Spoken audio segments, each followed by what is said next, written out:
Yai, bukan saya tidak berusaha ya. Sudah saya embarakan ya.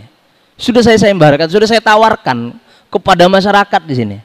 Siapa yang bisa mendonorkan matanya satu, Pak? Satu biji mata, saya bayar dengan 10 miliar. Berarti kalau 2 balon mata kan 20 miliar, Pak. Gak ada yang mau, Pak. Gak ada yang mau. Ya. Itu baru nikmat mata, Pak. Artinya apa? Orang ini ya. Orang ini ya. Mata ini ternyata harganya miliaran, Pak. Cuman kalau begini ini belum sakit, belum apa, memang nggak terasa, Pak. Seolah-olah biasa saja kan gitu kan. Ya. Nggak ada yang mau ya. 20 miliar, Pak. Satu mata 10 miliar. Satu mata nggak ada yang mau ya, orang Singapura. Itu baru di mata ya. Jadi Allah ini sangat luar biasa, Pak. Seandainya mata ini buatan manusia, Pak, buatan Amerika lah, buatan Jepang lah, berapa kali kita harus ganti baterai dari seumur hidup, Pak? Nah itu kan, kamera ini kan, ini hidup karena ada baterai. Kalau nggak ada, itu hebatnya Allah Subhanahu wa Ta'ala. Itu baru di mata dan belum lagi yang lainnya, Pak. Oleh karenanya Bapak Ibu yang dirahmati Allah Subhanahu wa Ta'ala, yuk kita renungkan sejenak, tafakur sejenak. Ternyata semua yang ada pada diri kita, bahkan di sekeliling kita, itu adalah murni dari Allah Subhanahu wa Ta'ala. Oleh karenanya, ayo kita kembalikan untuk Allah Subhanahu wa Ta'ala. Mata melihatlah sesuatu yang memang dianjurkan oleh Allah. Ya memang manusia nggak ada yang suci. Kalau begitu Pak Ustadz nggak bisa melihat yang maksiat. Memang nggak bisa, nggak boleh.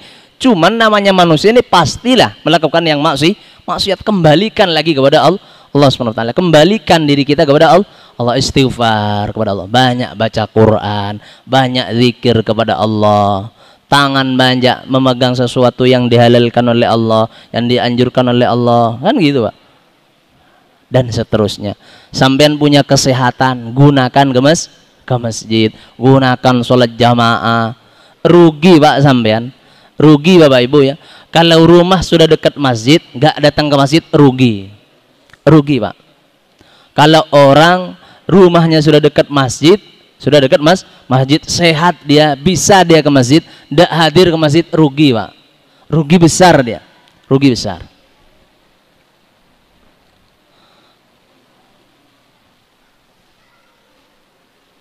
Tapi memang, Pak ya, orang kalau sudah dikehendaki orang baik oleh Allah, pasti dipermudah, Pak. Maka bersyukur sampean dengan keluarga yang misalkan setiap saat nggak enak kalau nggak ke masjid, bersyukur. Itu nikmat besar tuh, Pak. Karena nggak semua orang merasakan hal itu. Justru dia kalau datang masjid kemanasan, kan itu, Pak. Nah, itu bersyukur.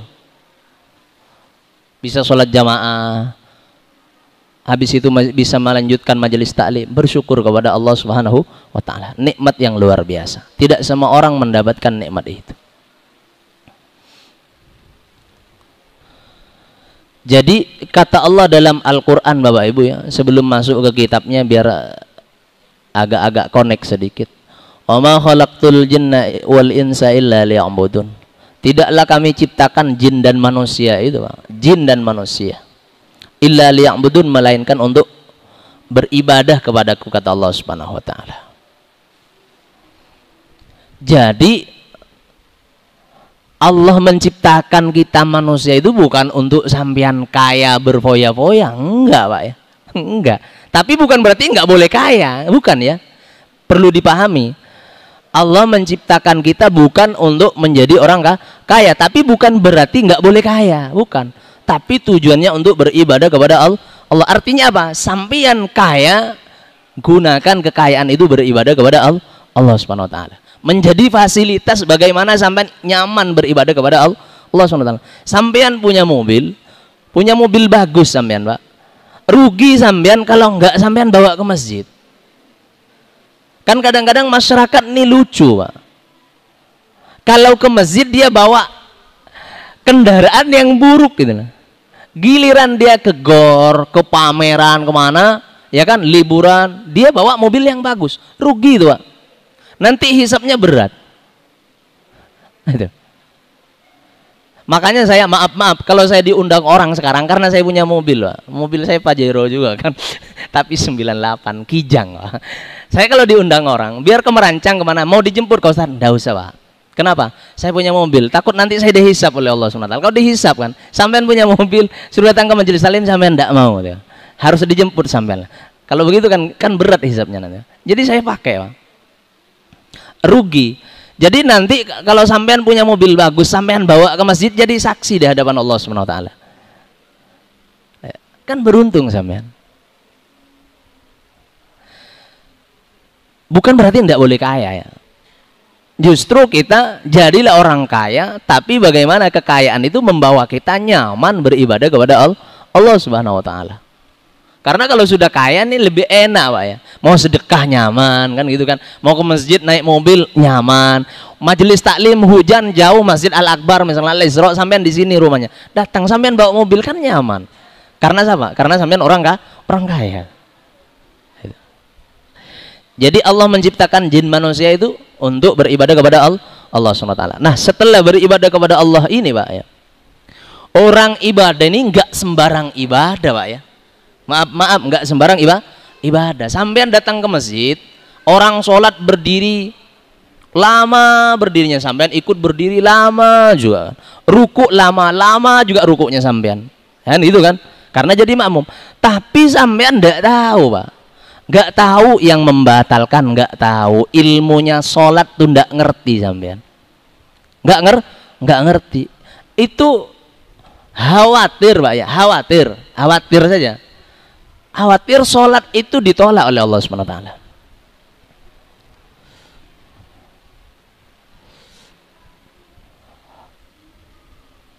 Jadi ibadah tanpa ilmu itu, Pak, kan mudah sesat, Pak. Mudah sesat. Contoh kecil. Saya tanya sekarang, ini sebatas ibadah karena sampean, saya jenengan bukan cuma sampean ya. Sekarang misalkan sudah umur 40, Pak. Sholatnya dari umur atau 50.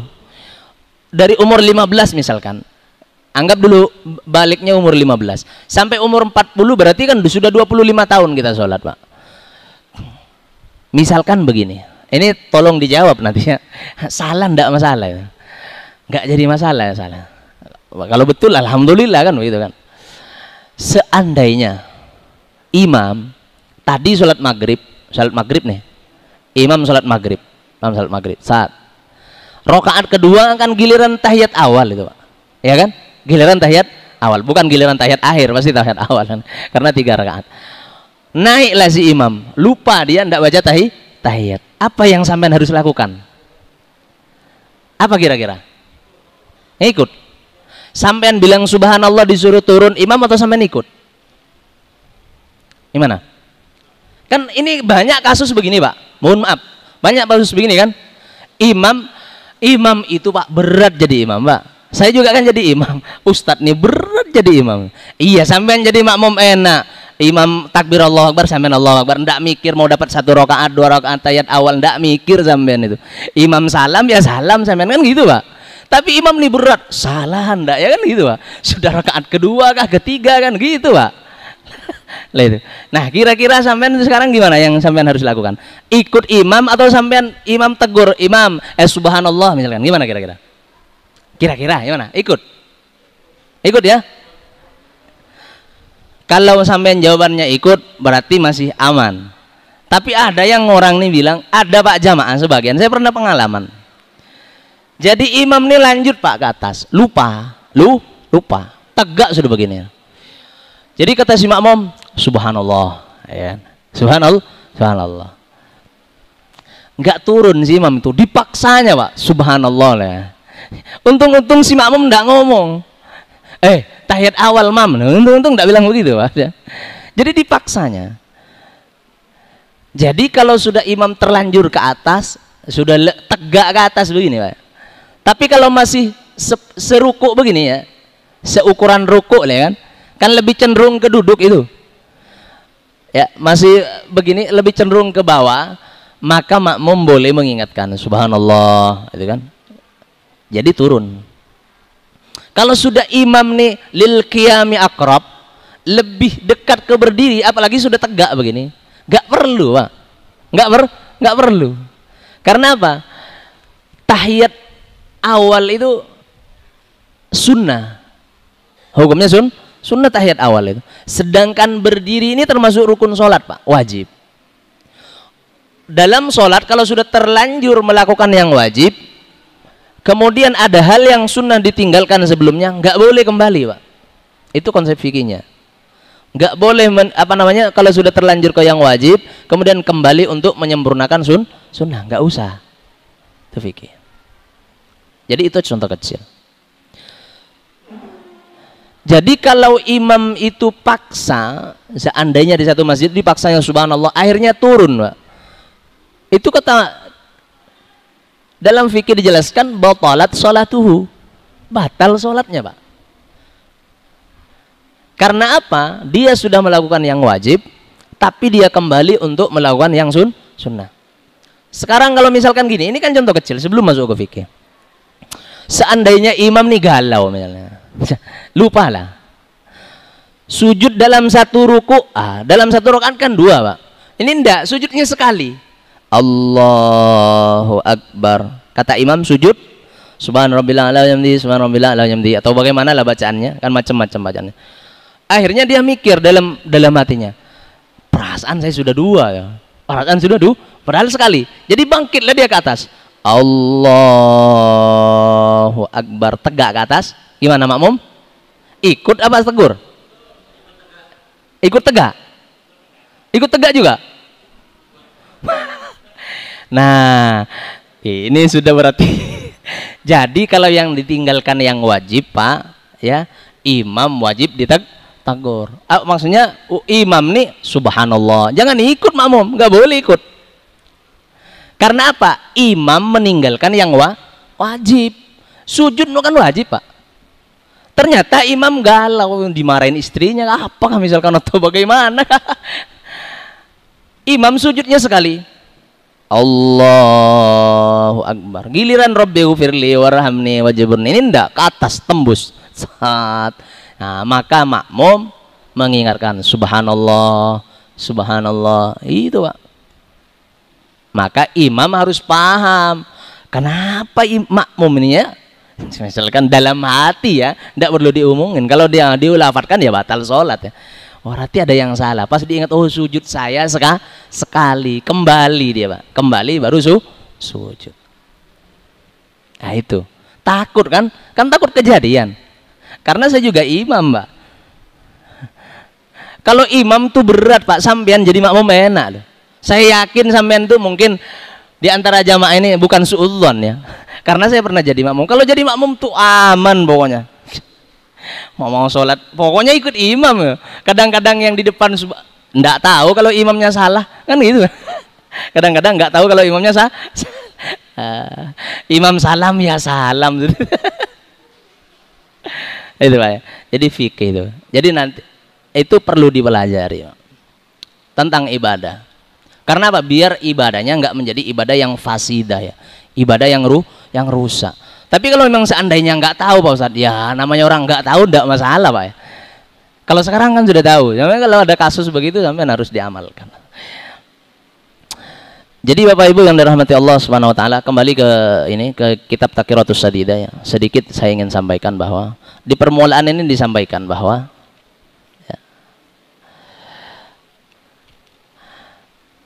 yang qasimu al-hukmu syar'iyyu taklifi huwa khitabullah ta'ala al-muta'alliqu bi af'alil mukallafin.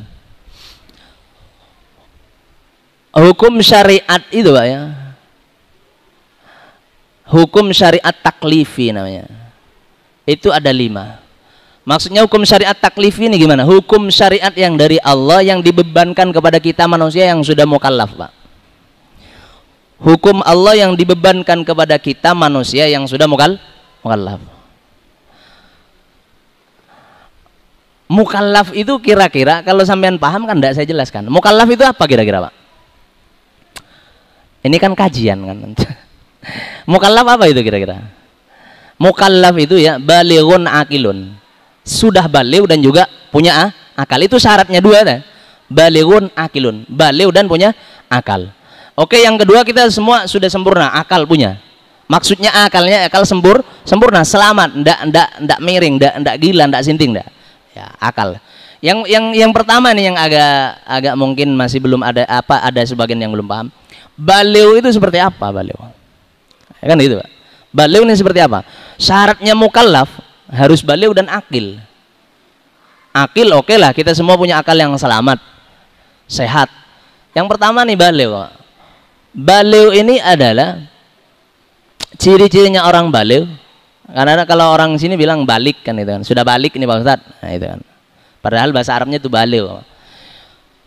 Artinya baliu itu diambil dari fi'il madi kalau dalam bahasa Arab balagha yablughu, Pak. Sudah sampai. Artinya sudah sampai ya, Pak. Sudah sampai ke batas dia menerima hukum syariat. Jadi ciri-cirinya orang sudah sampai ke batasnya menerima hukum syariat ini sudah baliu. Pertama, dia pernah mimpi lawan jenis, Pak. Maksudnya mimpi, bukan mimpi, artinya dalam mimpi urusan-urusan asmara gitu ya maksudnya ya. Itu maksudnya ya. Bukan cuma sekedar mimpi biasa, enggak. Ada kecenderungan tertarik kepada lawan jenis, itu ciri pertama. Saya rasa semuanya mungkin kecuali anak-anak TPA sudah masuk di situ. Kemudian yang kedua, kalau perempuan umur 9 tahun dan dia sudah mengeluarkan darah haid, itu baliu. Atau yang ketiga, di antara cirinya maaf ya, tumbuhnya rambut di bagian kemaluan itu cirinya baliu, Pak. Misalkan mimpi basah enggak pernah, misalkan ya, enggak pernah. Perempuan ndak halangan, tapi ketika itu yang ketiga tadi, maka itu sudah baliu. Atau misalkan ndak ada itu semuanya yang tadi itu, tapi umur 15. Itu, umur 15. Ini terakhir. Umur 15 ngalami atau ndak yang tadi disebutkan, maka itu sudah dianggap baliu. Dan saya rasa jamaah yang sudah ini insya Allah sudah baliu semua.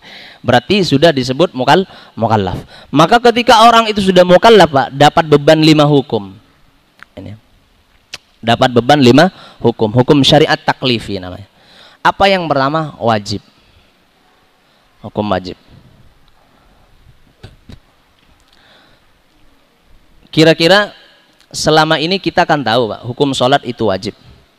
Kira-kira wajib itu apa? Apa kira-kira, Mas? Kira-kira wajib itu apa? Bisa dibantu enggak dijawabkan? Wajib itu gimana? Hah? Ya wajib ya memang harus loh. Artinya wajib memang harus. Ini perlu, Pak. Takut ditanya, sholat itu wajib. Apa itu wajib? Iya wajib.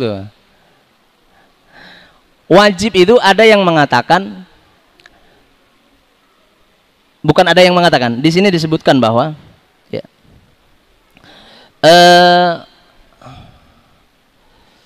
ma talabahu syari' talaban jaziman. Sebuah tuntutan dari syari', Pak, dari Allah dan Rasulnya, sebuah tuntutan dari Allah Subhanahu wa Ta'ala, yang mana tuntutan itu tuntutan yang mesti dilakukan, itu wajib namanya. Kan selama ini yang kita dengar begini, kalau dilakukan dapat pahala, kalau ditinggalkan dapat siksa, kan gitu, Pak ya. Itu efeknya, Pak. Efek dari apa? Tadi bahwa definisi wajib yang sebetulnya itu adalah sebuah tuntutan dari Allah, yang mana tuntutan itu mesti kita lakukan. Sehingga dengan definisi ini muncullah hukum, kalau dilakukan dapat pahala, ditinggalkan dapat siksa. Sekarang saya tanya, contohnya wajib itu apa kira-kira? Contohnya wajib sholat. Oke. Sholat, oke, sholat. Sekarang pertanyaannya, seandainya kita kan wajibnya, anggap dulu, Pak, wajibnya sholat kan dari umur 15. Seandainya nih ada di antara kita yang sholatnya pas nikah, Pak, ya kan, sholatnya pas, kan ada orang begitu. Saya, Pak Ustadz, alhamdulillah Pak Ustadz, pas nikah dengan ibu itu dari dulu tidak pernah sholat saya. Pas saya nikah, alhamdulillah saya bisa sholat. Nah itu. Pertanyaannya, sampean nikah misalkan di umur 30, sedangkan baliu tadi di umur 15. Berarti 15 sholat apa? 15 tahun kita tidak sholat, Bang. Kira-kira hukum sholat 15 tahun itu wajib diganti apa enggak? Wajib ya? Wajib. Yakin sampean? Yakin ya? Ya alhamdulillah kalau yakin. Takut sampean ada yang bilang enggak wajib. Tapi pasti ada yang bilang enggak wajib, Pak. Kenapa sampean bilang wajib? Apa alasannya? Ya. Jadi begini Pak, ini maksudnya biar lebih masuk akal kan? Lebih masuk akal. Sama dengan halnya begini. Kalau kita berhutang, membayarnya itu hukumnya wajib apa enggak wajib? Wajib kan? Wajib. Oke lah, sama-sama kita punya beban wajib bayar hutang, kemudian wajib sholat. Jadi begini, misalkan saya punya hutang sama Pak Ketua. Pak Ketua, saya pinjam duitnya. Berapa Pak Ustadz? 1 juta. Oke. Saya bilang Pak Ketua, saya mau bayar Jumat depan nih Pak Ketua. Ya, Jumat depan. Oke Ustadz, tadi. Lah, nyampe di Jumat depan ini Pak, ternyata saya ini nggak punya duit. Atau bahkan saya punya duit tapi sengaja saya tidak mau bayar. Kira-kira hari Sabtu apakah saya masih bisa punya kewajiban untuk bayar apa enggak kan itu? Pasti wajib. Begitulah logikanya sholat. Sampean punya kewajiban dari umur 15, enggak bayar sampean sholat itu sampai di umur 30. Berarti punya hutang. Tapi Pak Ustadz kelamaan 15 tahun. Kalau misalkan ninggal baru diganti. Jadi gimana cara gantinya? Gantinya itu Pak, disitulah masuk bahwasanya Islam ini nggak terlalu memberatkan. Jadi bagaimana? Bayar semampunya dulu. Kan semampunya. Jadi waktunya zuhur, sholat, habis sholat zuhur, sholat lagi. Niat saya sholat zuhur karena mengganti waktu masa-masa jahiliyah. Misalkan dalam hati Pak ya. Tidak perlu disebut ya. Waktu masih gelap. Ternyata di umur baru berapa bulan dibayar ninggal. Jadi gimana ini hukumnya? Disitulah kata ulama, kan belum terbayarkan nih Pak Ustadz. Disitulah kata ulama, insya'a ghafara wa insya'a azabah. Kalau Allah berkehendak, Allah akan mengampuni dosa-dosanya. Kan itu Pak. Tapi kalau Allah berkehendak, karena memang sudah haknya dia akan mendapatkan sisaan Allah SWT. Tapi Pak Ustadz kan sudah minta ampun kepada Allah. Gimana? Kan ada yang begitu, cukup taubat kepada Allah, ya Allah ampun dosa-dosa saya. Ya sama dengan sampean punya hutang, nggak mau bayar duit minta maaf Pak, saya nggak mau bayar duit. Nggak cukup ya. Jadi itu logikanya. Oleh karenanya Bapak Ibu yang dirahmati Allah SWT, mana tahu di antara keluarga, ya, antara kita yang masih punya kewajiban itu sholat misalkan. Dulu zaman-zaman muda misalnya agak-agak gelap kita masa lalu kita misalnya ya, diingat ya. Kemudian diingat juga bahwa Allah ini Maha Pengampun, Maha Rahman, Maha Rahim, Maha menerima taubat. Jadi sekiranya nggak terlalu beratkan asar 2 kali, maghrib 2 kali, isya 2 kali. Ya, itu dan seterusnya. Itu satu hukum wajib. Kemudian hukum sunnah. Hukum sunnah. Hukum sunnah ini ma talabahu syari' talaban ghaira jazim. Yaitu sebuah tuntutan dari Allah Subhanahu wa taala yang mana tuntutan ini ghaira jazimin, tidak harus dilakukan. Itu sunnah. Sehingga dengan definisi ini muncullah hukum sunnah kalau dilakukan dapat pahala, kalau ditinggalkan tidak mendapat siksa. Itu sunnah. Ya contohnya banyak Pak. Contohnya banyak. Sampean sedekah, sunnah hukumnya. Enggak sedekah sampean enggak masalah. Tapi kalau sampean orang mampu, orang kaya nggak sedekah rugi, gitu kan. Sholat sunnah, sholat tahajud, baca Quran, misalkan, itu.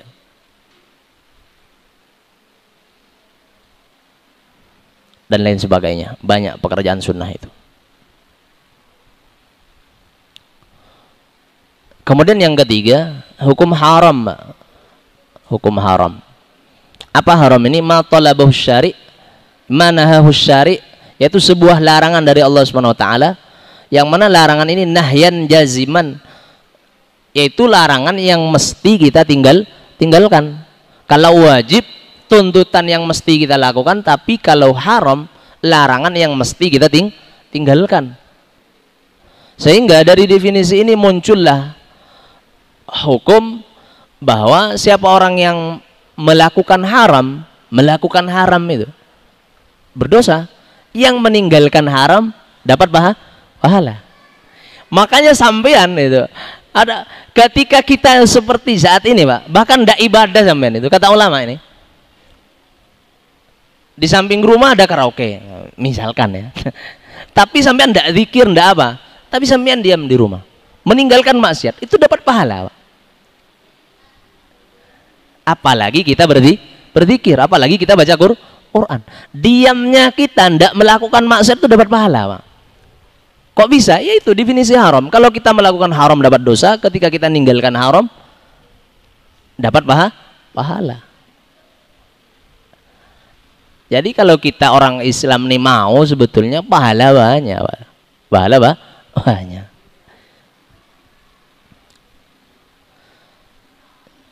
Jadi Bapak Ibu yang dirahmati Allah Subhanahu wa taala, ya.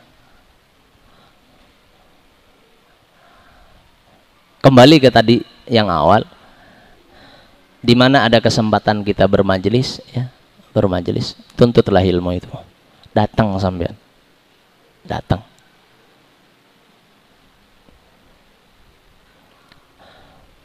Ilmu ini al-ilmu nurun, ilmu itu cahaya. Ilmu itu cahaya. Sedangkan kebodohan itu adalah kegelapan. Kalau sampean tahu ilmunya sholat kan jadi ilmu, Pak, cahaya. Kalau sudah cahaya kan terang. Ini terang, kita bisa melihat, kita bisa adu senyum, adu pandang, bisa saling memandang karena ada sinar lampu. Begitu juga dalam agama, ketika kita ada sinar ilmu dalam masalah sholat, contoh tadi kan, ada ilmu dalam diri kita. Jadi ketika ada salah ada penerang, ada jalan. Tapi ketika ada ilmu, gelap, mau kemana saya ini? Misalkan imamnya nggak ngerti tadi itu, ditegur sama makmum, subhanallah, nggak ngerti imam. Apa makmum yang buat subhanallah? Apa yang harus saya lakukan? Karena apa? Nggak ada ilmu seandainya. Itu ilmu.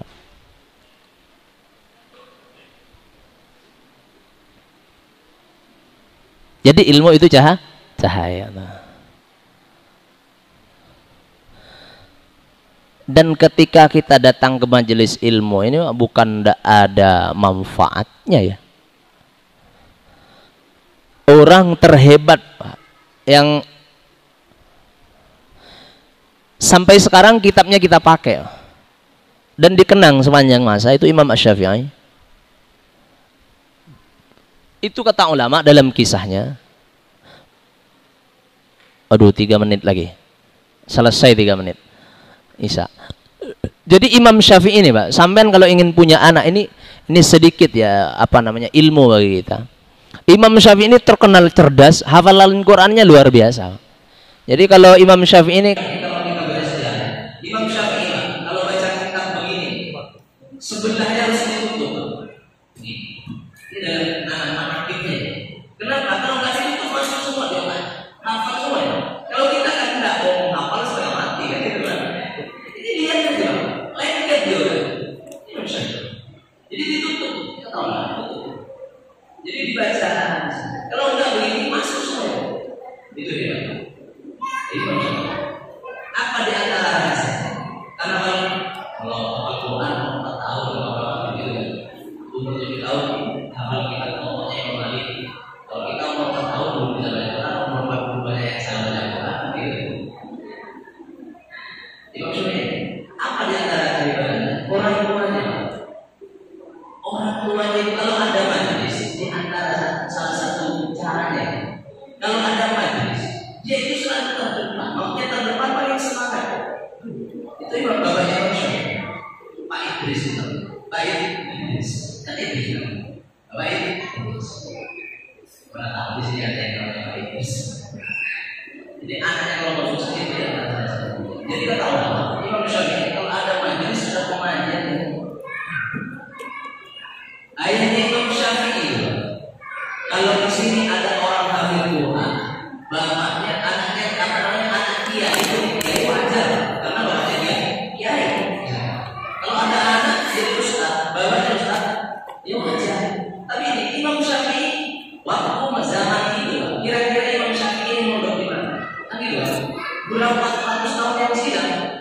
Sudah ada orang yang baru 4 tahun. Pertanyaannya dia mau bagaimana?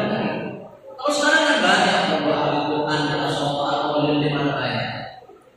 Seandainya itu terjadi di masa ini, pasti orang dulu baik berdoa di mana dia. Saya akan tahu anak saya di sini. Kan gitu. Tapi pertanyaannya Imam Syafi'i itu berdoa di mana? Dia ada berdoa umur 4 tahun. Ternyata apa?